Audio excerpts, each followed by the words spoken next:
ہم کریں گے ہر مظلوم کی حمایت۔ بسم اللہ الرحمن الرحیم۔ السلام علیکم، میں ہوں حرین فاطمہ اور آپ دیکھ رہے ہیں حمایتی نیوز HD چینل۔ نظر ڈالتے ہیں آج کی اہم خبروں پر۔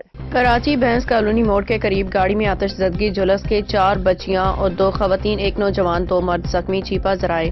گاڑی میں LPG فلنگ کے دوران آگ لگی، چیپا ذرائع۔ زخمی ہونے والوں کو چیپا ایمبولینس کے ذریعے سول بینس وارڈ منتقل کیا جا رہا ہے۔ چیپا ذرائع زخمی ہونے والوں کی شناخت عامر بخش ولد عمر 50 سال مرد، وزیر ولد عثمان عمر 35 سال، حفیظ ولد رفیق 18 سال، ماریہ زوجہ عامر بخش عمر 25 سال، دنیا زوجہ وزیر عمر 30 سال، یسریٰ دختر منور عمر 5 سال، تسبیہ دختر رفیق عمر 10 سال، عذرا دختر دلبر عمر 7 سال، سارہ دختر منور عمر 2 سال۔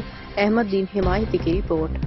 اب تک کے لیے اتنا ہی۔ مزید خبروں اور اپڈیٹ سے باخبر رہنے کے لیے دیکھتے رہیں حمایتی نیوز HD چینل۔